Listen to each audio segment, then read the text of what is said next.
So Pak cricketer Farhan మరోసారి over action చేశాడు. Bat తో గన్ ఫైర్ చేస్తూ కూడా ఫోటో షూట్ నిర్వహించాడు. భారత్ పై క్రికెట్ మ్యాచ్ లో గన్ ఫైర్ సెలబ్రేషన్స్ మరొకసారి చేశాడు ఫర్హాన్. ఐసీసీ మందలించినా కూడా ఇతడి తీరైతే మారటం లేదు. ఫర్హాన్ పై తీవ్ర విమర్శలు కూడా వస్తూ ఉన్నాయి. పాకిస్తాన్ క్రికెటర్ ఫర్హాన్ మరోసారి తన ఓవర్ యాక్షన్ తో వార్తల్లోకి ఎక్కాడని చెప్పుకోవచ్చు. గతంలో భారత్ పై మ్యాచ్ గెలిచినప్పుడు బ్యాట్ తో గన్ ఫైర్ సెలబ్రేషన్స్ చేసి ఐసీసీ మందలింపులు ఎదుర్కొన్న ఫర్హాన్ ఇప్పుడు ఏకంగా గన్ ఫైర్ ఫోటో షూట్ చేశాడు. ఐసీసీ హెచ్చరించిన భారత చేతిలో చావు దెబ్బతిన్నా అతడి బుద్ధి మాత్రం ఇప్పటికీ మారటం లేదు.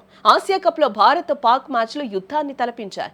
ఆపరేషన్ సింధూర్ తర్వాత తొలిసారి పోటీ పడడంతో ఆసక్తి నెలకొందని చెప్పుకోవచ్చు. అయితే మొదటి మ్యాచ్ లో పాక్ క్రికెటర్లకు భారత్ షేక్ హ్యాండ్ ఇవ్వకపోవడం నుంచి మొదలైన వివాదం కాస్త రెండు దేశాల మధ్య తీవ్ర ఉద్రిక్తత పరిస్థితులకు కారణమైంది. మొదటి లీగ్ మ్యాచ్ పాక్ ఓటమి తర్వాత సూపర్ 4 లీగ్ మ్యాచ్ లో ఆ దేశ ఓపెనర్ అతిగా ప్రవర్తించాడు. అర్ధ సెంచరీ సాధించక బ్యాట్ గన్లా ఉంచి గన్ ఫైరింగ్ సెలబ్రేషన్స్ చేశాడు. పహల్గామ్ దాడిలో భారతీయులను ఉగ్రవాదులను కాల్చినట్టు ఆ సంబరాలు ఉన్నాయని కూడా భారతీయులు ఒకంత ఆగ్రహాన్ని అయితే వ్యక్తం చేశారు. అదే మ్యాచ్ లో జట్టు కూలినట్టు రవూఫ్ సైగలు పాక్ నీచత్వాన్ని క్రికెట్ లోకానికి మరొకసారి తెలియజేశారు. దీంతో భారత్ ఫిర్యాదు చేయగా ఐసీసీ మందలించింది. ఫర్హాన్ ను మందలించగా రవూఫ్ కు జరిమానా వేసింది. అయినా వారి తీరైతే మారటం లేదు.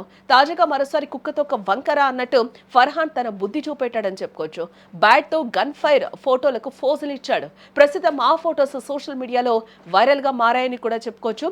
ఏదేమైనా సైగలతో భారతీయుల మనోభావాలను దెబ్బకొట్టిన వారికి గట్టిగానే మన ప్లేయర్స్ ఆటతో అయితే సమాధానం ఇస్తూ ఉన్నారు. ఆ మ్యాచ్ తో పాటు ఫైనల్లో కూడా గెలిచి భారత్ సత్తాను చాటింది. ఆ దేశ మంత్రి నఖ్వీ చేతిలో నుంచి కప్పు కూడా తీసుకోలేదు. వారి పరువును తీశారు. కానీ ఆ దేశ ఆటగాళ్లలో మాత్రం మార్పు రాకపోవడం సిగ్గుచేటు.